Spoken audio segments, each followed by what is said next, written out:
अस्सलाम वालेकुम नाज़रीन, प्रोग्राम ओपिनियन में अली काजी में बलीकार आवां यासिर अहमद हमको स्टूडियो में ज्वाइन कन था सीनियर तज्ज़ियाकार Ali Qazi sahab. Welcome Ali sahab. Thank you Yasir. Ali sahab, Shahmood Qureshi sahab उते मुल्तान में जेको साउथ पंजाब सेक्रेटरीट जो इफ्तिताह कंदे प्राइम मिनिस्टर साहब भी ॻाल्हायो हुआ, उते शाहमूद कुरैशी साहब बि ॻाल्हायो हुआ। शाहमूद कुरैशी साहब जहांगीर तरीन ग्रुप आहे उन्हनि जो नालो खणंदे बग़ैर उन्हनि ॻाल्हि कई त चई कोई भी चई काॾे नथो वञे, 4 MNAs 4 MPAs बिगड़ गए, लोग कह रहे हैं लेकिन ऐसा कुछ भी नहीं होगा। इमरान खान की टिकट पे जो लोग लेके आए हैं, जो टिकट के जो बलबूते पे जो टिकट लेकर आए हैं और जीत कर आए हैं, उनको कह देते हैं कि लाइन खींच दें, या इधर हो जाएं या उधर हो जाएं, और ये तितर बटेर की कहानी, ये तीतर बटेर नहीं चलेगा। और उन्होंने चवण त शाहमूद कुरैशी चवण त किसी ने हमें बिठा नहीं दिया है आकर इमरान खान की 22 साल की जदोजहद है। पर सुभाणे जी ख़बरूं अचनि थियूं, सुभाणे जहांगीर तरीन साहब जो ग्रुप जेको आहे उहो इमरान खान साहब सां मुलाक़ात कंदो। जी हाणे ही ज़ाहिर तनक़ीद जेका कुझु शाहमूद कुरैशी साहब कई आहे उहो ईअं पंहिंजे मुंहुं न कई आहे, वज़ीर आज़म जी मौजूदगी में कई आहे। वज़ीर आज़म वेठल हो उन जेको साउथ पंजाब लाइ जेको इजलास थियो पे सराइकी सूबे लाइ, उन वज़ीर आज़म जी मौजूदगी में शाहमूद कुरैशी साहब तनक़ीद कई आहे। ऐं ज़ाहिर तनक़ीद जो तोपनि जो रुख़ जेको हो उहो जहांगीर तरीन ऐं हुनजे हामी। हाणे लेकिन हिते शाहमूद साहब चवनि था त 4-8 MNA MPA 4-8 न आहिनि, उहो 30-35 आहिनि। सो ऐं लकीर खींचते से अगर लीक शाहमूद कुरैशी साहब चई त वियो आहे जज़्बात में, पर कुरैशी साहब इहो सम्झे त अगरि ही 30 MNA MPAs लीक कढी छॾी ऐं ॿिए पासे थी आहे, बल्ले वारे पासे ते न थिया त हुकूमत हेठि मथे थी वेंदी। लेकिन ज़ाहिर आहे इहा तनक़ीद जेका जहांगीर तरीन ते थी आहे, ऐं ख़ासि इमरान ख़ान जी मौजूदगी में, ऐं ख़ासि तौर ते जॾहिं हुन तरीन ग्रुप जे MNA MPA सां मुलाक़ात खां हिकिड़ो ॾींहुं पहिरीं इहा तनक़ीद शाहमूद कुरैशी साहब कई आहे, त माना इहा वज़ीर आज़म साहब जी मर्ज़ी सां थिए पई तनक़ीद। इहा वज़ीर आज़म जी मर्ज़ी खां सवाइ शाहमूद कुरैशी तनक़ीद न कई आहे, मतिलबु इहा बिल्कुलु कॉमन सेंस जी ॻाल्हि आहे। ऐं ॿी में कॉमन सेंस जी ॻाल्हि इहा आहे त सुभाणे इमरान ख़ान साहब उन 25 MNA MPAs खे दड़का ॾींदो जाम। ऐं चवंदो मैं ब्लैकमेलिंग में नहीं आऊँगा, पोइ आख़िर में मथे ते हथु फेरींदो, पर शुरू में दड़का वड़का ॾींदो जाम त मैं किसी ब्लैकमेलिंग में नहीं आऊँगा। लेकिन ही जेको जुमिलो चयो जहांगीर तरीन साहब त इमरान खान 22 साल के अपने जिदोजहद के बाद आए, माना ही जेको तासुर आहे त जहांगीर तरीन हुनखे को जहाज़ में विहारे हाणे इक़्तिदार में विहारे छॾियो आहे, ईअं न आहे। जहांगीर तरीन जो कारनामो न आहे, इमरान खान जी तवील जिदोजहद आहे। सो ॻाल्हि इहा आहे त तरीन ग्रुप, जहांगीर तरीन ग्रुप हाणे मतिलबु आस्ते आस्ते सुभाणे के इजलास में ॾिसूं छा थो थिए। सुभाणे इमरान खान मथे ते हथु फेरींदो, लेकिन ही अगरि सुभाणे मामले खे डिफ्यूज़, जेको अॼु मूंखे शाहमूद कुरैशी पारां हिन मौक़े ते ॻाल्हाइण जेको हिन खां सवाइ ॿियो सेंस न आहे त तासुर इहो जोड़ियो वेंदो त इमरान खान हिननि जी ब्लैकमेलिंग में न पियो अचे। सो अगरि ब्लैकमेलिंग में नथो अचे ऐं जहिड़ो बरक़रार रहंदो त पोइ जहांगीर तरीन ग्रुप न निगला जाए न उगला जाए। ऐं बोज़दार हुकूमत खां उअं ई सॼी दुनिया नाला आहे, मतिलबु को ख़ुशि न आहे, सिविलियंस बि ख़ुशि न आहिनि ऐं सघारा हल्का बि ख़ुशि न आहिनि बोज़दार साहब जी हुकूमत में।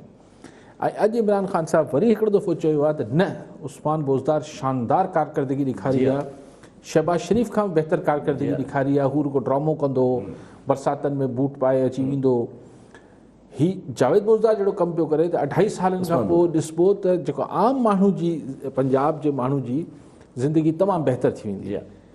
2.5 साल गुज़री विया आहिनि, बोज़दार साहब जी सभिनी कारकर्दगी ॾिसी वरिती, हाणे इमरान खान खे अञा लॻे थो त 2.5 सालनि खां पोइ कारकर्दगी शानदार थी वेंदी। सो हिन मौक़े ते जहांगीर तरीन ग्रुप खे बि अगरि न्यूट्रलाइज़ न कयो वियो त ख़ान हुकूमत खे, मतिलबु बोज़दार हुकूमत लाइ ख़ासि तरह पंजाब ॾुखी थी पवंदी। लेकिन अॼु हुननि इमरान खान साहब हू सराइकी कार्ड बि वरी कढी आयो आहे ऐं चयूं त सराइकी जेको आबादी आहे हुनखे कोटे जे हिसाब सां साउथ पंजाब खे नौकरियूं बि ॾिनियूं वेंदियूं, ऐं जल्द असीं कानून आइन में तरमीम करे नओं सूबो ठाहे छॾींदासीं, सराइकी सूबो। त मूं इमरान खान साहब खे जॾहिं ॿुधो पियो त मूंखे सम्झ में ॻाल्हि नथी अचे त आइन जी कहिड़ी शिक में तरमीम थी नओं सूबो ठहंदो। आइन में जेतिरो मूं ॾिठो आहे, ऐं जंहिं शिक खे हू बार बार नए सूबे लाइ असां वटि कोट कयो वञे थो या हवालो ॾिनो वञे थो, उन में सिधो सिधो उन आइन में लिखियलु आहे त जॾहिं सूबे जी बॉर्डर्स, सूबनि जी हदबंदी में तब्दीली करणी हुजे त उहो आइन जी शिक उन कम लाइ रखियलु आहे। ऐं उन में चयलु आहे त पोइ तव्हांखे हुन सूबाई असेंबली खां बि ठाराह पास करिणो पवंदो, 2/3 पार्लियामेंट कराइणो पवंदो।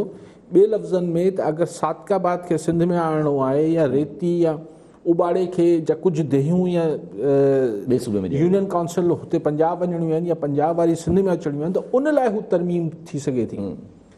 नओं सूबो क्राफ्ट करणु, नओं सूबो ठाहिण जी 73 जे आइन में मूंखे केरु ॻोल्हे ॿुधाए त मूं ते महिरबानी थींदी। इमरान ख़ान साहिबु चयो त आइन में तरमीम करे वठंदासीं, नओं सूबो ठाहे वठंदासीं।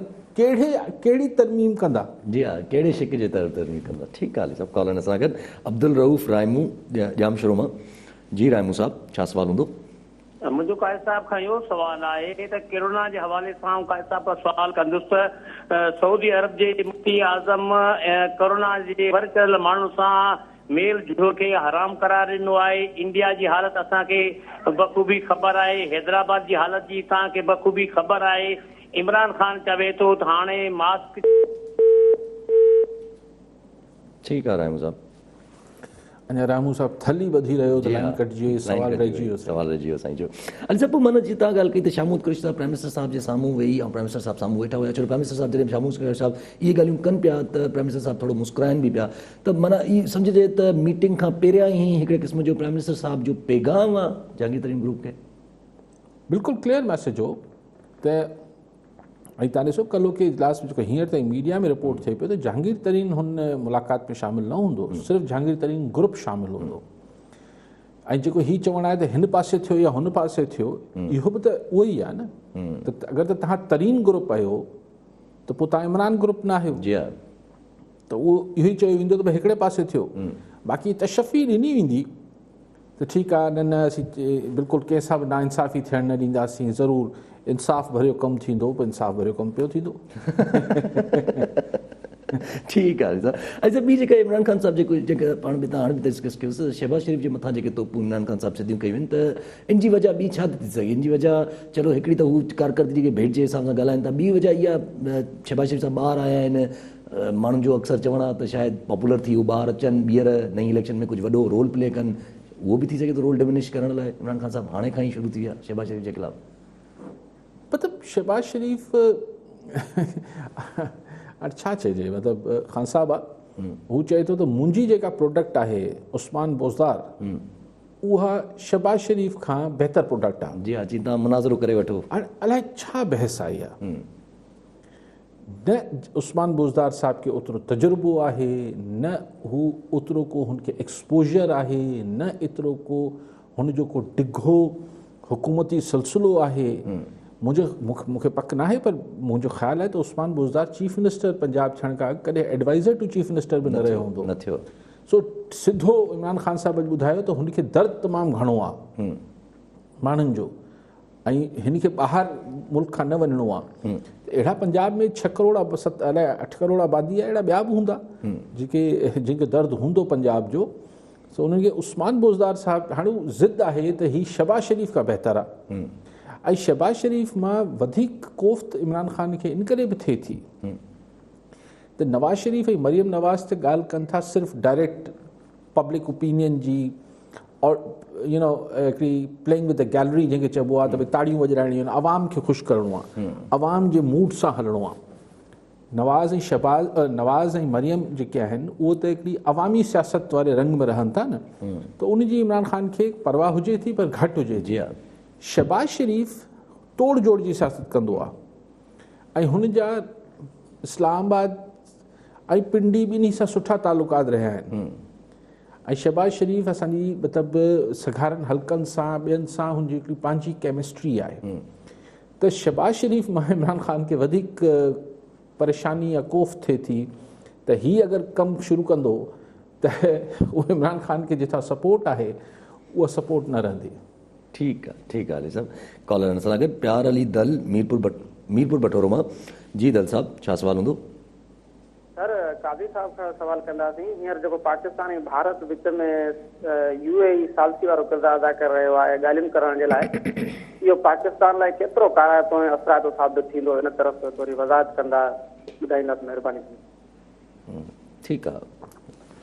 सही, इहो जेको इंडिया पाकिस्तान में UAE जी, अरब अमारात जी सालसी वारी ॻाल्हियूं हुयूं, इहे मीडिया में आयूं पे, पोइ वरी ख़ुदि शामूद कुरैशी साहब UAE जे ई फॉरेन मिनिस्टर जेको आहे जी तस्दीक बि कई त असीं इहो किरदारु अदा कयूं पिया, ऐं हुन फॉरेन मिनिस्टर मूंखे नालो यादि न आहे अरब सॻोरे जो, पर उनजो चवणो हो त ठीकु आहे असीं इहो नथा चयूं त सफ़ा भाउ थी वञनि, पर हिकु नॉर्मल करे छॾियूं असीं सिचुएशन, यानी हुन पाण इहा दावा कई त हुनजो किरदारु मौजूदु आहे। उनखां पोइ काफ़ी ॾींहं माठ रही, न इंडिया तरदीद कई न पाकिस्तान तरदीद कई। पोइ शामूद कुरैशी साहब पाण शायदि UAE में ई हुआ, टर्की में, मुझे ख्याल टर्की में, अच्छा सॉरी, किथे ॿाहिरि ई उन्हनि तरदीद कई त न को अहिड़ी शइ न पई थिए, असांजी को बैकडोर ॻाल्हियूं न, पहिरीं तरदीद कयूं त असांजी UAE को सालसी जो किरदारु अदा न कयो आहे। जी हा, ख़तमु थी वई ॻाल्हि, हिकिड़ी धुर चई छॾियो इंडिया, न मूं कोन पढ़ियो आहे इंडिया जो मौक़िफ़ छा आहे। पोइ असां वटि कल्ह या टियों ॾींहुं डॉन अख़बार ख़बर हई त इंटेलिजेंस एजेंसीज़ जे लेवल ते ॿिन्ही मुल्कनि में ॻाल्हियूं हलनि पियूं, इंडिया ऐं पाकिस्तान जे विच में जेके असांजा छा ॻुझा इदारा, छा न ॻुझी एजेंसियूं, इंटेलिजेंस सिक्योरिटी इदारा ॿी शइ आहे, इंटेलिजेंस एजेंसीज़ जेके आहिनि उन्हनि जे लेवल ते ॻाल्हियूं हलनि पियूं, ऐं उहे मतिलबु मुख़्तलिफ़ ऑप्शन्स खे वर्कआउट कनि पिया। असां वटि ॻुझा खुफ़िया एजेंसीज़ आहिनि, इंडिया वटि बि आहिनि, त उन्हनि जे लेवल ते इहो कल्ह अख़बार में छपियो, जी हा, टियों ॾींहुं या कल्ह। जेका पोइ शामूद कुरैशी साहब वरी इहो चयो आहे, अॼु जेको मूं पढ़ियो शामूद कुरैशी साहब जो, त साईं ॻाल्हि इहा आहे त इंटेलिजेंस एजेंसीज़ जो त राब्तो जंग दौरान बि रहंदो आहे, जी हा, असांजो को बैकडोर डिप्लोमेसी न पई थिए। बैकडोर चैनल मुशर्रफ साहब जे ज़माने में ऐं ज़रदारी साहब जे ज़माने में खुलियल आहे, हाणे को बैकडोर चैनल खुलियल न आहे। अगरि इंडिया हू कश्मीर वारी पोज़ीशन फ़ैसिले ते नज़रसानी करे त हाज़ुर असीं ॻाल्हियुनि लाइ तयारु आहियूं, न त ॻाल्हियूं न आहिनि, न त ॻाल्हियूं। हाणे अगरि मूंखां हिकिड़ो धुको पुछो त ज़ाहिर आहे असांजी इंटेलिजेंस एजेंसीज़ ॻाल्हाइनि पियूं या सिक्योरिटी इदारा ॻाल्हाइनि पिया, ॻाल्हियूं बहरहाल थियनि पियूं किथे न किथे के लेवल ते, ऐं UAE या अलिफ या बे, UAE अगरि हूंदो बि त UAE पाण एतिरो इन्फ्लुएंस नथो करे सघे ॿिनि न्यूक्लियर पावर्स खे, जी हा, पोइ UAE जे पोयां वरी अमेरिका बहादुरी हूंदो। ठीकु आहे, ठीकु आहे। सभु कॉलर असां गॾु शेख अली नवाज़ शिदात कोट मां। जी शेख साहब, छा सवाल हूंदो? सवाल इहो आहे त नौजवान या ॿुढो या विचोलो, इहो जेको आहे लेडीज़ आवाज़ अचे थो, किथां जी लेडीज़ आवाज़ अचे थो, घोटकी मां या कंहिं मां अचे थो, हिरखी पुटो ॾे हलियो थो वञे, पाण खे अॻु आहे त पाण खे पाण थो कराए, इन में कंहिंजो डोप चइजे? इहो पंहिंजी नादानी चइजे, इन में त आवाज़ तव्हांजो साईं घटि थो अचे, थोरो नहीं स्टूडियो में न पियो अचे, उते त अचे पियो साईं जो, शायदि उतां ई को आवाज़ घटि हुयो, पर साईं जो सवाल जेको ॻाल्हि आहे उहो को हिकिड़ी आवाज़ अॻुवा थियण जे हिसाब सां त केरु हिकिड़ी माइन जी आवाज़ अॻुवा थियण, उन ते ई सवाल हो साईं। कमाल आहे, हिकिड़ा त हिरकण मतिलबु जेके कंहिं में, पर हाणे को इलाइक़े गैर में त कोन था वञनि, हिरकची या शिकारपुर या कंदकोट या हिते किथे ॿेलनि में ई हुजनि था या घोटकी जे ॿेलनि में हुजनि था, त इहे छा अफ़गानिस्तान आहिनि छा? इहे छा आहिनि? मतिलबु हिते छो नथी पुलिस पंहिंजी रेट जेका आहे उहो रिस्टोर करे? हिरकजी छा मतिलबु आहे? उहो ई साईं जो बि इहो ई सवाल हो।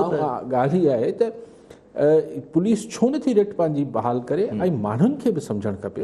मिड़ी ख़ातून जी आवाज़ ॿुधी अहिड़ा वाइड़ा थी, को पंजाब मां निकिरे थो, को कराची मां निकिरे थो, वञी घोटकी पहुचनि था, वञी कंदकोट पहुचनि था, ख़ातून जो आवाज़ न ॿुधो अथनि छा? अछी माण्हुनि खे बि थोरो ख़्यालु करणु खपे। लेकिन क्राइम वधे पियो।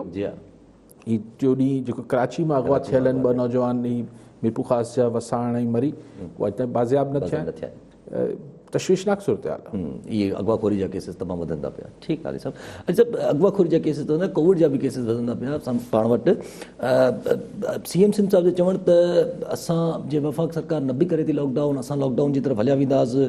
हुननि जो चवणु त भई हुननि पूरा हिकिड़ी गाइडलाइंस बि ॿुधाए छॾिया त भई 50% बिज़नेस अलाउ, 50% एम्प्लॉइज़ अलाउ हूंदा बिज़नेस में, 6 बजे बिज़नेसिस बंदि थी वेंदा, दुकान बंदि थी वेंदा। ऐं फ़ौज जी जेका ॻाल्हि हुई हुननि चयो कैबिनेट सुभाणे अप्रूवल ॾेई छॾींदोसीं, करे छॾींदी। बाक़ी हुननि जेका ॿी ॻाल्हि हिकिड़ी कई आहे, हुननि चयो त NA-249 लाइ असां वरी जेको आहे NCSC खे लिखंदासीं त इलेक्शन पोस्टपोन कराए। सिंध काबीना त भले अप्रूवल ॾे न ॾे फ़ौज जे हवाले सां, अॼु DG-ISPR त क्लियरली अची चयो त मुल्क जे हर ज़िले में फ़ौज पहुची चुकी आहे। ज़िले लेवल ते शायदि लेफ्टिनेंट कर्नल हुनखे कमांड कंदा। त हाणे भले सिंध काबीना भले ॾींदी रहे परमिशन या न, अप्रूवल या न, हू त मौजूदु आहिनि आर्टिकल 245 जे तहत। सो हाणे ॻाल्हि इहा आहे त सिंध में जेको हैदराबाद आहे इहो थोरो घणो 5% ताईं सखर पहुतो आहे, लेकिन हैदराबाद थोरो तशवीशनाक हद ताईं 16% 17% ताईं हुते रेशो अचे पियो हिनजो। सो माण्हुनि खे ख़्यालु करणु खपे, छाकाणि तकलीफ़ त हाणे वरी वधंदी। ही 6 बजे ताईं जेको कारोबार बंदि कराईंदा, पोइ मारामारी, पोइ पुलिस किथे ज़्यादती कंदी, पोइ रमज़ान लॻो पियो आहे, पोइ SOP जे नाले ते अलाए छा थियणु शुरू थींदो। हर पुलिस वारे या सिक्योरिटी इदारे जे माण्हू जा पंहिंजा लेवल आहिनि, पंहिंजी अंडरस्टैंडिंग आहे। हिकिड़ो माण्हू अकेलो गाॾी में मिसाल वञे पियो, अकेलो, उन मास्क न पातल आहे, चवंदा त मास्क छो न पातो आहे? बाबा मां अकेलो वेठो आहियां गाॾी में, पंहिंजी गाॾी आहे, ऐं मुंहिंजी पंहिंजी गाॾी आहे, बंदि आहे, शीशा बंदि आहिनि, AC हले थो, ऐं मास्क छो पायां? मास्क भर में पियो आहे। चई न, पोइ अजीब मुर्गा ठाहींदा, पोइ अजीब किसा शुरू थी वेंदा। या अगरि तव्हां कारोबारनि में बिल्डिंगनि में घिड़ंदव त हिकिड़ी नई सूरत पैदा थींदी। लेकिन बहरहाल आहे ख़ौफ़नाक सूरत, लेकिन मुंहिंजो ख़्यालु आहे त असांजी जेके बि कमांड कनि पिया आहिनि फोर्सिस खे, ऑफकोर्स आर्मी बि आहे, रेंजर्स बि हूंदी, पुलिस बि हूंदी, त थोरो इहो ॿुधाइजे त हिन में माण्हू जेके आहिनि उहो को ॾोहारी कोन्हनि। जी हा, अगरि हू कंहिं बि सबब जे करे उनजी मजबूरी ॾिसजे, मिसाल अगरि हिकिड़े माण्हू खे चवनि था त भई तूं मोटरसाइकिल ते जेको आहे पंहिंजी घरवारी खे ऐं ॿार खे वठी छो पियो वञी, त हू छा, हाणे हुन वटि त आहे ई मोटरसाइकिल, जी हा, उहो घरवारी खे कीअं न विहारे पाण सां। त शयुनि खे मजबूरियुनि खे बि ॾिसजे, मामलात ॾिसजनि, ऐं बहरहाल माण्हुनि खे बि घुरिजे त हू हथल इम्कान कोशिशि कनि त घटि में घटि मास्क पाए वठनि। जी हा, SOPs खे फॉलो कनि। ठीकु आहे सभु कॉलनि सां गॾु। ख़ुदा बख़्श जरवार टंडो जान मोहम्मद मां। जी जरवार साहब, छा सवाल हूंदो? सर, अर्ज़ु इहो आहे त असां मसइलो अली काज़ी साहिब जा तौरात आहिनि, जेको अहिड़ा सुहिणा तबसरा असांखे ॿुधाईंदो रहंदो आहे, जेके वफ़ा जी सही, 2-3 सालनि खां जेका आहे साॻुड़ी आहे, अहिड़ी पंहिंजे करे असीं चऊं था त अली काज़ी साहिब वारा तजवीज़ कनि त भई अहिड़ो को सूरत हाल, अहिड़ी का सुप्रीम काउंसिल हुजे या का अहिड़ी रेफरेंडम जी सूरत हाल हुजे जंहिंमें माण्हू वञनि ऐं इन्हनि शयुनि मां रिश्वत आहे या ई माना गैर तरक़ियाती कमु कोन था थियनि, माण्हुनि सां लाक़ानूनियत आहे, माण्हू कंहिं जाइ ते पहुची सघनि, कंहिंखे कंप्लेंट करे सघनि, आख़िर केॾां वञनि? त पोइ छा थियणु छा चए त काज़ी साहिब खे महिरबानी करियो का तजवीज़ कनि। छा थियणु खपे तव्हां ॿुधायो साईं? तव्हांजी तजवीज़ छा आहे, छा थियणु खपे? अची त असां वटि त 2 ऑप्शन, या त सुप्रीम जुडिशियल काउंसिल हुअणु घुरिजे या त जेको आहे रेफरेंडम सिस्टम हुअणु घुरिजे, त आवाम पंहिंजो पोइ रोडनि ते निकिरी अची मुतालबो कनि त भई हाणे रेफरेंडम करायो, हामी त कुझु करे नथा सघूं। रेफरेंडम करायो छाजे बारे में? ठीकु आहे, साईं चवंदा रेफरेंडम करायो वेठो आवाम खां। सुप्रीम जुडिशियल काउंसिल में वञी तव्हां छा कंदो?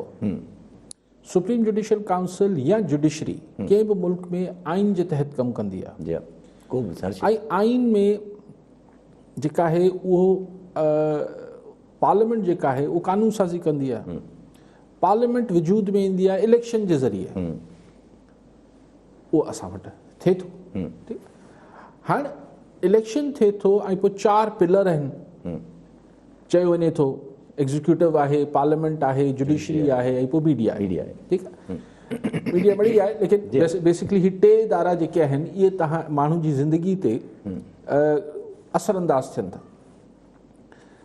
थिए पियो न साईं, हाणे सुप्रीम जुडिशियल काउंसिल खे छा चवंदो त साईं किथां फ़ोन कयो, टंडो जान मोहम्मद, त टंडो जान मोहम्मद में रोड न ठहियल आहिनि या पीअण जो पाणी कोन्हे, सुप्रीम जुडिशियल काउंसिल त इन लाइ चवंदी असीं छा करे सघूं था।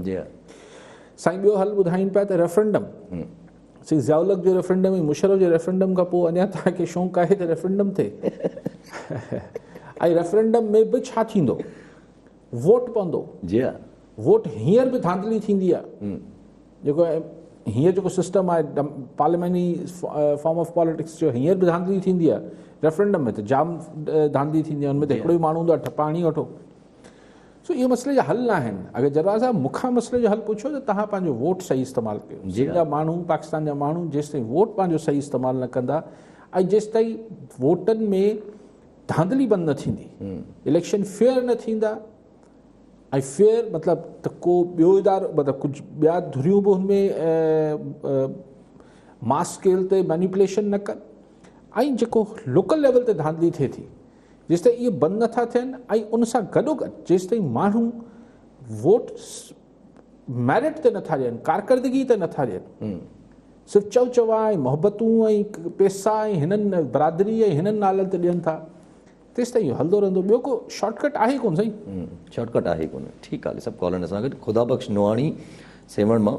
जी नोआणी साहब, छा सवाल हूंदो? अस्सलाम वालेकुम। वालेकुम अस्सलाम। जी साईं, मुंहिंजो सवाल इहो आहे त जेकॾहिं लॉकडाउन लॻे थो त सर जेको अॻु में लॉकडाउन छा उन जहिड़ो थींदो, जेकॾहिं अहिड़ो लॉकडाउन थियो त पोइ सिंध जो त तमामु हाणे हालत ख़राबु थी आहे। ग़रीब आवाम, बिजलीअ जो को नालो निशान कोन्हे, पाणी कोन्हे, तमामु घणी महांगाई आहे। त सर पोइ इन ग़रीबनि जो छा थींदो? हुकूमत 13 साल खां हाणे हिकिड़ी बि हले त इन त का बि कारकर्दगी न ॾेखारी आहे। सर मुंहिंजो सवाल इहो आहे। ठीकु आहे साईं, तव्हांजी सवाल न आहे, तव्हांजो हिकिड़ो ख़्यालु आहे, बिल्कुलु ठीकु आहे। ऐं लॉकडाउन अॼु जेको सिंध सरकार ॿुधायो आहे त 6 बजे मार्केट बंदि थी वेंदा ऐं स्कूल कॉलेज त अॻु में ई बंदि कया अथनि, ऐं पोइ चवंदे रेस्टोरेंट्स बंदि, कारोबारी जॻहियुनि ते दफ़्तरनि में बि अधु माण्हू अचनि अधु न अचनि, सरकारी सिर्फ़ु 20%। ऐं कहिड़ी ख़बर त सरकारी सिर्फ़ु 20%। अच्छा, 20% सरकारी ईंदा त माना सरकार में बि कमु न करण जो बहानो मौजूदु आहे। त पोइ ॻाल्हि इहा आहे त ऐं अगरि ख़ुदा न ख़ास्ता थोरो बि शरह वधी वई त जीअं हैदराबाद ऐं कुझु अरिड़हं इलाइक़नि में हैदराबाद जे मुख़्तलिफ़ इलाइक़नि खे लॉकडाउन कयो अथनि, ईअं पूरो लॉकडाउन करे छॾींदा। तव्हांजी ॻाल्हि सही आहे, एतिरी महांगाई आहे, एतिरी बेरोज़गारी आहे, एतिरी ग़ुरबत आहे, पोइ माण्हू चवंदा त हाणे उहो ई साॻियो सुवाल पैदा थी वेंदो जेको दुनिया में अॼु ताईं आहे त मुर्गी पहिरीं पैदा थी या बेदो पहिरीं आयो। सो माण्हू ग़ुरबत जे करे मरनि या कोरोना जे करे मरनि, उहो बहस वरी शुरू थी वेंदो। ठीकु आहे, सभु कॉलर सां गॾु अख्तर मैसर पीरगोट मां। जी मैसर साहब, छा सवाल हूंदो? साईं काज़ी साहिब खां सवाल करणो हुयो त कलेक्टर ॾींहुं मरियम नवाज़ प्रेस कॉन्फ्रेंस कई त कराची बि मां नथी अचां हिन कोरोना जे करे, सुठी ॻाल्हि हुई, पर चयईं त वोट जेको बि आहे नवाज़ शरीफ़ जो आहे, ऐं जेको शेख रशीद चवंदो पियो त छीन निकिरंदो ऐं मुस्लिम हिंदू मां छीन निकिरंदो, ॿियो निकिरंदो, उहे कुझु बि न आहे। हिन वक़्तु वोट सिर्फ़ु नवाज़ शरीफ़ जो आहे। ऐं नवाज़ शरीफ़ जी इहा हालत आहे त अल्ताफ़ हुसैन ऐं नवाज़ शरीफ़ में सरकार को बि फ़र्क़ु न रखियो आहे, हुन ते बि पाबंदियूं आहिनि, हू बि मुल्क भॻोड़ो आहे, हू बि मुल्क भॻोड़ो। त छा मुस्तक़बिल में नवाज़ शरीफ़ जा चांसिस आहिनि मुल्क में वापसि अचण जा, या हुनजो वोट पंजाब में बरक़रार रहंदो जहिड़ी नमूने बंदि थियल आहे नवाज़ शरीफ़ अल्ताफ़ हुसैन वांगुरु? त ठीकु आहे मैसर साहब। मैसर साहब, हुन ख़ैर हू चवंदी धीउ अथसि मरियम नवाज़, पर हिते तव्हां बहस छा था करणु चाहियो त हीउ हिकिड़ो निडर बहादुर जीदार लीडर आहे या हुनजो वोट बैंक आहे या न आहे? ॿिन्ही में फ़र्क़ु आहे, ॿिन्ही ॻाल्हियुनि में फ़र्क़ु आहे। त हू नवाज़ शरीफ़ हिकिड़ो जीदार ऐं तमामु ही कड़े मुड़ुस माण्हू क़िस्म जो लीडर आहे या जेको बि तव्हां चवणु चाहियो, पर हिते बहस इहो न आहे। मुंहिंजे ख़्याल आहे ख़ातून बि मरियम नवाज़ बि इहो चयो आहे त वोट हुनजो आहे, यानी वोट बैंक हुनजो आहे। उहो आउं सम्झां थो हुनजो आहे, ऐं इतफ़ाक़ थो कयां, ऐं नथो सम्झां शहबाज़ शरीफ़ जो या कंहिंजो वोट बैंक आहे। ऐं जे ॿिए जो ज़िक्र कयो पिया, उनखे बि ख़ुदा न ख़ास्ता अॼु बि मौक़ो मिली वियो, वोट हुनखे मिली वेंदो। इहो बदकिस्मती आहे। तव्हां कुझु बि ॾिसो, तजियो त मां ॻाल्हि त हक़ी करे न, ख़ुदा करणी करे, पाण खे बि न वणे न वणे। सो नवाज़ शरीफ़ जो पंजाब में वोट बैंक नवाज़ शरीफ़ जो आहे। नवाज़ लीग जो वोट बैंक आहे उहो पाण खे हुते बि नज़र हीअं ढस्का में बि अची वियो। पंजाब में तव्हां जिथे इलेक्शन वणे कराए वठो मैसर साहब, नज़र अची वेंदो, पोइ हाणे तव्हां उहो तानो ॾियो पिया, मां सम्झां पियो त भई हीउ कहिड़ो लीडर आहे जेको भॼी वेठो आहे लंडन में, उहो तव्हां हुनजी शख़्सियत ते भले तव्हां तनक़ीद करे वठो, वोट माण्हू हुनखे वोट ॾियनि था न साईं, ॻाल्हि इहा आहे त माण्हू त ॾींदा, ठीकु आहे। सभु कॉलर सां गॾु ज़ुल्फ़कार ख़ाकी हैदराबाद मां। जी ख़ाकी साहब, छा सुवाल हूंदो? साईं अस्सलाम वालेकुम। वालेकुम अस्सलाम। पंहिंजो यासिर साहब, मुंहिंजो आवाज़ु अचे पियो? जी जी, आवाज़ु अचे थो तव्हांजो। सर, हाणे अर्ज़ु इहो आहे त कोविड जा ॾींहं आहिनि ऐं सिंध में त वॾे अरसे खां वठी जेको आहे सो बैड गवर्नेंस जे करे हिकिड़ो गुरबत जहिड़ो माहौल आहे जंहिंखे माण्हू वॾी ॾुखियाई सां मुंहुं ॾियनि पिया। त हींअर तव्हां ॾिठो हूंदो त सोशल मीडिया ते मूं हिकिड़ी वीडियो ॾिठी त हिकिड़ो हमराह वॾो को दौलतमंद हो, उहो वीचारो गुज़ारे वियो कोविड जे करे, त हू पंहिंजे दोस्त खे वसियत करेव त मुंहिंजा जेके बि पैसा आहिनि हिकिड़े थेले में विझी रोड ते वञी उछलाए छॾ, छाकाणि त हिन दौलत मूंखे हिन बीमारी खां कोन बचायो। सो इहा वीडियो वायरल थी आहे जो हिकिड़ो माण्हू रोडनि ते पैसा उछलाए पियो। हाणे हीअ इन क़िस्म जो हिकिड़ो हीअ सम्झो त दुनिया में अख़लाक़ी पहलू बि साम्हूं अचनि पिया त असां वटि सिंध जा जेके माण्हू आहिनि उहे अॻे तमामु सख़ी हूंदा हुआ। मिसाल ॼाम काबू ख़ान जी सखावत मशहूरु हूंदी हुई। सो छा जीअं ॿिया इदारा कमु कनि पिया, को अफ़्तारियूं कराइनि पिया, माण्हुनि जी सहायता कनि पिया, असीं सोशल मीडिया ते मुख़्तलिफ़ किरदार ॾिसूं पिया, छा सिंध में जेके असांजा सरहंदी वारा माण्हू आहिनि जिन खे अलाह साईं तमामु घणो ॾिनो आहे, उहे गॾिजी अहिड़ो इदारो नथा ठाहे सघनि जेको हंगामी बुनियादनि ते सिंध जे माण्हुनि खे कंहिं अहिड़ी आफ़त खां बचाए सघनि जंहिंजो सभु माण्हू हींअर ज़िक्र कनि पिया। ऐं आऊं हिन पंहिंजी ॻाल्हि खे मौक़िफ़ ॾियण जे लाइ हिकिड़ो फैज़ साहब जो शेर आहे त एक तर्ज़ तग़ाफ़ुल है सो वो उनको मुबारक, एक अर्ज़ तमन्ना है वो हम करते रहेंगे। सो मुंहिंजो ई गुज़ारिश आहे त सिंध में बि को अहिड़ो इदारो हुअणु घुरिजे जंहिंजो नालो हुजे सखावत जे हिसाब खां, चेटी जे हिसाब खां। मूंखे उमेदु आहे त अली साहब हिन ते ज़रूरु रोशनी विझंदा। वॾी महिरबानी सर। ठीकु आहे ख़ाकी साहब। ख़ाकी साहब, हीउ जेको अहिड़ो फलाही या फिलंथ्रापी कंदड़ फिलंथ्रापिस्ट असां वटि तमामु घणा आहिनि जेके ख़ुदा करणी पैसा ॾींदा आहिनि। कराची में त भरमार आहे, सिंध जे ॿियनि इलाइक़नि में बि हूंदो जेको माण्हू वसार माण्हू कंदा हूंदा। पाण वटि अहिड़ा सवे इदारा आहिनि। हाणे त हॉस्पिटल्स खुलियल आहिनि, वार्ड्स खुलियल आहिनि। अदीब रिज़वी हीअ जेको गिम्स हले थी तव्हांजी, हिन में बहरहाल सरकार त ॾिए थी पर माण्हू ॾियनि था। इंडस हॉस्पिटल, खोड़ सारा, मतिलबु आई डोंट नो केतिरा फलाही इदारा जेके आहिनि उहे कमु कनि पिया। उन्हनि खे ज़ाहिर आहे तव्हां ॾिसंदा हूंदो रमज़ाननि में सभिनी जा हू हलनि था, इश्तिहार हलनि था त भई असांखे ॾियो ज़कात, पंहिंजी ॾियो ज़कात, ॾियो ख़ैरात ॾियो, त खुलिया पिया आहिनि। हाणे ख़ाकी साहब हिन मां कहिड़ो मॉडल चाहे पियो? ख़ाकी साहब जेको आऊं दस्तरखान खुली विया आहिनि, हीअ जेको कहिड़ा सिलानी जा दस्तरखान आहिनि, तमामु सुठो आहे। वीचारा ग़रीब माण्हू आहिनि, उनखे मानी मिले थी, ठीकु आहे, ॿिनि वेलनि जी मानी मिले थी, इहो बि आहे। सो खोड़ सारा इदारा इहो कमु कनि पिया। हाणे ख़ाकी साहब जे ज़हन में छा आहे त उहो कहिड़ो इदारो हुजे ऐं हुनजो मैकेनिज़म छा हुजे? ॾिसो, ॻाल्हि इहा आहे त ईदी फाउंडेशन आहे। ईदी फाउंडेशन जो हिकिड़ो हुन पंहिंजो स्कोप रखियो आहे त भई हीअं थींदो, हादसो थींदो, फलाण थींदो, अस्पताल मरीज़ पहुचाए ॾींदासीं, बसि। उनखां पोइ ईदी वारा विच में नथा पवनि। जी हा, हुनजो लाश आहे, दफ़नाइणी आहे, बसि, ठीकु आहे। हादसो ईअं अदीब रिज़वी साहब आहे, बाबा किडनीज़ जो इशू आहे, डायलिसिस आहे, बसि हॉस्पिटल, को हॉस्पिटल आहे, बसि। ॿारनि जी स्कूल जी फीस जेको आहे, हॉस्पिटल जेको ख़ैरात ते हले पई, ॿारनि जी स्कूल जी फीस न ॾींदी, को वरी स्कूल जी फीस ॾिए पियो त इलाजु न पियो कराए, विरहाए खणनि पिया। सभु कमु ठीकु करणु इहो कंहिं बि फलाही इदारे लाइ मुमकिन न आहे सवाइ हिकिड़े इदारे जे जंहिंजो नालो आहे हुकूमत। सो ख़ाकी साहब, हुकूमत अर्ज़ तमन्ना इहा ई रखो। फैज़ साहब चवणी त अर्ज़ तमन्ना इहा ई रखो त कंहिं ॾींहुं असांजी हुकूमत को अहिड़ो वेलफेयर स्टेट जहिड़ो कमु करे छॾे। हीअ असां वटि थिए बि छा थो, वरी हिकिड़ो अहसास प्रोग्राम ॾेई छॾींदा, वरी पिनाइनि था न। जी हा, यानी जंहिं वटि कार्ड न आहे या उहो ग़रीब न आहे, उहो ज़रूरतमंद न आहे, तव्हांजा हॉस्पिटल्स ठीकु हुजणु खपनि ऐं फ्री इलाजु थियणु खपे जेको तव्हां खोले वेठा आहियो। एजुकेशन फ्री मिलणु, तव्हांजी एजुकेशन फ्री हुजणु खपे, त छाजा कार्ड? जी हा। सो अर्ज़ तमन्ना इहा ई रखो ख़ाकी साहब त असांजी गवर्नमेंट जी दुनिया में थिए थो वेलफेयर स्टेट ठाहे। ठीकु आहे, सभु कॉल असां गॾु ज़ैन सुमरो हैदराबाद मां। जी सुमरो साहब, छा सवाल हूंदो? सर अस्सलाम वालेकुम। पहिरीं तव्हां वली काज़ी साहब खे टाइम न्यूज़ जे सथ खे ख़ासि करे यासिर भाई तव्हांखे ऐं सलाम पेश कंदुसि। तव्हां जेतिरो सिंध जे लाइ जाखोणे किरदारु अदा कयो आहे, असां सिंध तव्हांखे एप्रिशिएट कंदी, सिंध तव्हांखे दसले।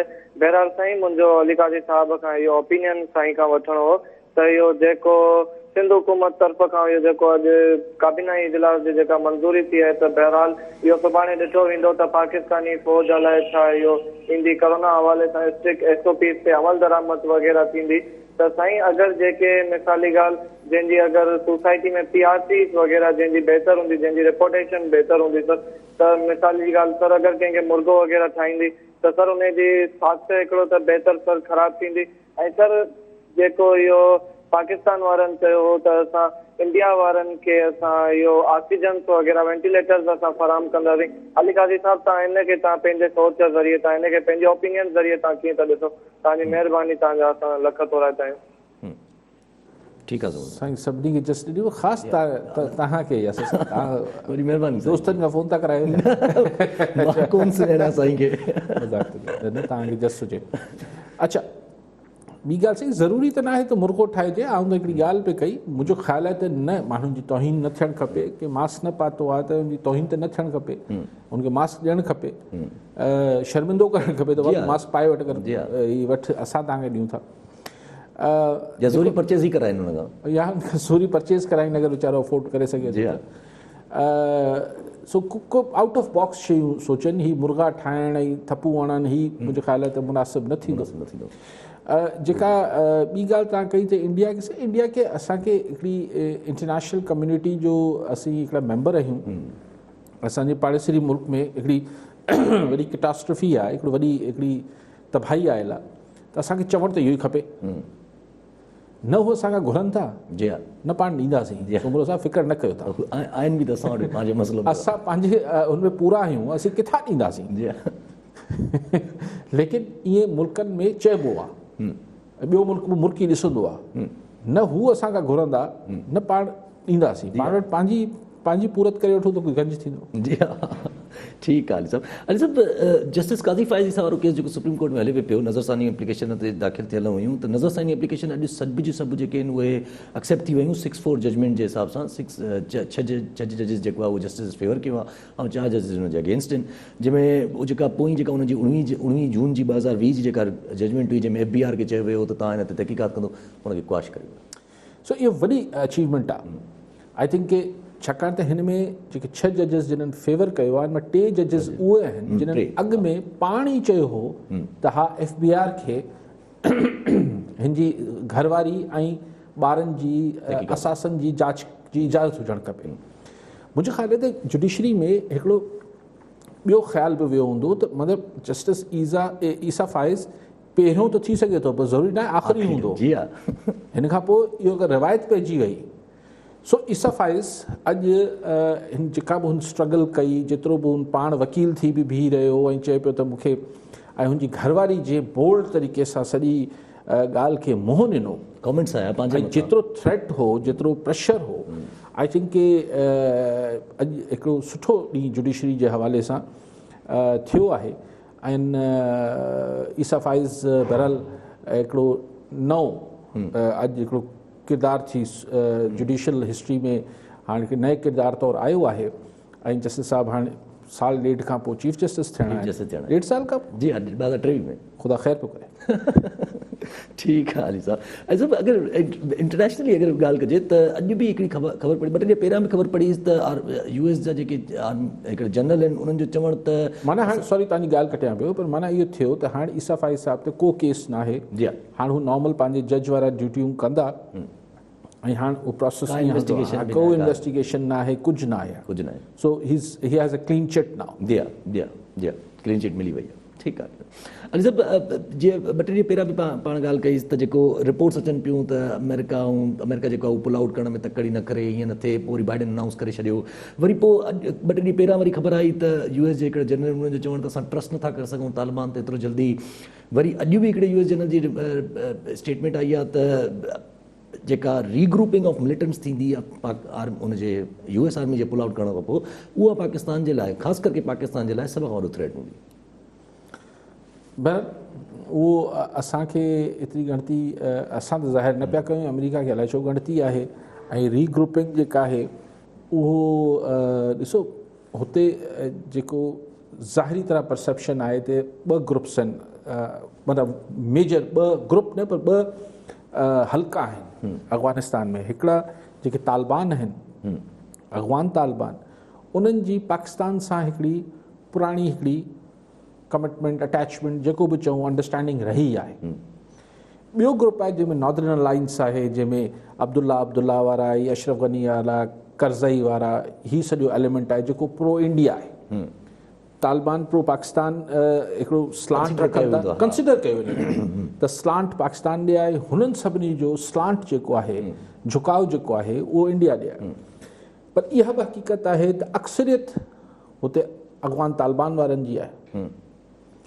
इहा बि हक़ीक़त आहे त 80% अफ़गानिस्तान ते हींअर बि अमरीकी मौजूदगी ते बि ज़मीनी हक़ीक़त इहा आहे त ज़मीन ते अॼु बि कंट्रोल अफ़गान जो 80% अफ़गान तालिबान जो 80% अफ़गानिस्तान ते अफ़गान तालिबान जो कंट्रोल आहे। सो हू कहिड़ी रीग्रुपिंग जी ॻाल्हि कनि पिया, थी सघे थो का ॻाल्हि हुजे, लेकिन हाणे जवाज़ ठाहिणु पंहिंजी जाइ ते आहे। लेकिन जेके अफ़गान तालिबान जी ज़िद ॿधे वेठा आहिनि ऐं न पिया ॻाल्हाइनि काबुल गवर्नमेंट सां, इहो किथे वरी अमेरिका खे कुझु ॿियो सोचण ते मजबूर न करे। वरी सभु माना हीअ सम्झंदे त जीअं जेका तव्हां ॻाल्हि कंदा आहियो त बाइडन त चलो सिविलियन लीडरशिप आहे, पर अमेरिकन आर्मी जेका आहे उनजे तरफ़ां अहिड़ा तरह बयान अचनि था, माना फ़ौज जेका आहे शायदि प्रिफर नथी करे पुल आउट करणु। पेंटागन जे ज़ाहिर पंहिंजा इंट्रस्ट हूंदा, लेकिन हुते उहो अमेरिका आहे, हुते फाइनल वर्ड वाइट हाउस जो ई हलंदो, त पेंटागन फाइनल वर्ड नथो ॾेई सघे। ठीकु आहे ॾिसां। अच्छा, हिकिड़ी ॿी अगरि ख़बर पढ़ीसि त ॾिठीसि त ब्रॉडशीट वारो जेको मामिलो असां वटि हले पियो, वरी विच में आयो, ॾाढो उरूज ते थियो, वरी आहिस्ता ख़तमु थी वियो। जस्टिस अज़मत सईद जेका हुनजी रिपोर्ट बि ॾिनी, पर रिपोर्ट खां पोइ बि अलाए छा थियो, कुझु ख़बर न पई। अॼु वरी हुन में हिकिड़ो नओं इंकशाफ साम्हूं आयो आहे त जेका एग्रीमेंट जेको कयो वियो, उहो पहिरियां त इहा ॻाल्हि हुई, जेका एग्रीमेंट जेको थियो हुयो ब्रॉडशीट सां, उहो फाइनेंस मिनिस्ट्री ऐं लॉ मिनिस्ट्री खां अप्रूवल ई न वरितो वियो आहे। ॿियो वरी जंहिंसां एग्रीमेंट थियो हुयो, जेको उहो माण्हू हुयो, उन माण्हू जो पंहिंजो ई लाइसेंस फ्रॉड जे तहत UK में मनसूख थियल हो। हाणे इहो खुलंदो वेंदो, पर मूं जॾहिं तव्हांखे यादि हूंदो जॾहिं मुशर्रफ साहिब जी हुकूमत ऐं हुनजे दौर जा किसा खुलणु शुरू थिया, त मूं तव्हांखे चयो त हाणे ॻाल्हि थधी थी वेंदी। सो हाणे किसा थधा थी वेंदा। ॾिसो, इहे असां वटि कई स्कैंडल्स, कई किसा खुलिया आहिनि। हाणे किथां शुरू कयूं ऐं किथे दंग कयूं वञी, पर ही असां वटि कुझु जेके मामलात हुजनि था, उहो उन ते हशपश चयो वञे थो। चयो वञे थो त बसि इहे ॻाल्हियूं न कयो। कुझु ॻाल्हियूं असांखे अलाउड हूंदियूं आहिनि त असीं करे सघूं था। सो हाणे आहिस्ते आहिस्ते तव्हां ॾिसंदो त हीउ जेको ब्रॉडशीट वारो किस्सो आहे, हीउ हुन लिस्ट में हलियो वेंदो जिथे हिन ते ॻाल्हियूं करणु अजाई ॻाल्हि आहे। जी हा, फज़ूल आहे, माना कुझु न ॻाल्हायो, चुप करो बसि, कुझु न निकिरंदो। अच्छा, आख़िरी अगरि तव्हांखे कॉमेंट वठी छॾियूं त जेका पाण पहिरियां बि मां तव्हांखे इहो रखी ॻाल्हि त NA 249 जेको इलेक्शन थियणो आहे, जेको सिंध गवर्नमेंट लिखियो आहे NCOC खे, वाकई इलेक्शन थींदो न थींदो, छा थींदो? NCOC कीअं इलेक्शन मुलतवी करे सघे थी? इलेक्शन मुलतवी त इलेक्शन कमीशन खे करिणो आहे। इलेक्शन कमीशन खे सिंध गवर्नमेंट चई चुकी आहे, पीपल्स पार्टी चई चुकी आहे, MQM बि चई चुकी आहे। हुननि जवाबु ॾिनो आहे त न असीं कराईंदासीं। त NCOC खां कीअं सिफ़ारिश कराए थी सिंध गवर्नमेंट? ख़ाली इलेक्शन थियणु ॾिजे, पोइ SOPs ते अमल कराए वोट ॾेई छॾिजे। वरी परेशानी आहे असांजी कुझु पार्टीज़ खे NA 249 जो इलेक्शन। NA 249 जो इलेक्शन अगेन हिकिड़ी, जॾहिं की हीअ सीट ट्रेडिशनली नवाज़ लीग जो ते असरु बि आहे। उहो त हाणे वावडा पोइ इलेक्शन में त जीअं थियो सो थियो। हिते हिकिड़ो शफ़ी मोहम्मदी हूंदो हो, इहो बि हितां ई खटंदो हो नवाज़ लीग जो। अलाए शफ़ी मोहम्मदी हो या शफ़ी मोहम्मद कीअं नालो हो। सो हितां नवाज़ लीग जो असरु आहे, हिते वोट बैंक आहे नवाज़ लीग जो। ऐं हाणे त उहो ई वोट बैंक वधियल आहे। ऐं वावडा साहिबु PTI जे शानदार कारकर्दगी खां पोइ त वेतर नवाज़ लीग जो मामिलो थी वियो हूंदो। सो डस्का हींअर यानी हिकिड़ो सियालकोट, जी हा, पंजाब सेंट्रल पंजाब, वरी कराची में बि नवाज़ लीग जी सीट खटे अचे, KP मां बि खटी आहे, त तव्हां ॾिसो न त माहौल छा जुड़ंदो। जी हा, माहौल न त हिकिड़ी सीट जी हरूभरू कंहिंखे परवाह कोन्हे, ॻाल्हि आहे परसेप्शन जी, तासुर छा जुड़ंदो। जी हा, ठीकु आहे अली साहब, वरी महिरबानी अली साहब। नाज़रीन, अॼु जे प्रोग्राम जो वक़्तु पूरो थियो, वरी मिलंदासीं ईंदड़ प्रोग्राम में। दुआनि में।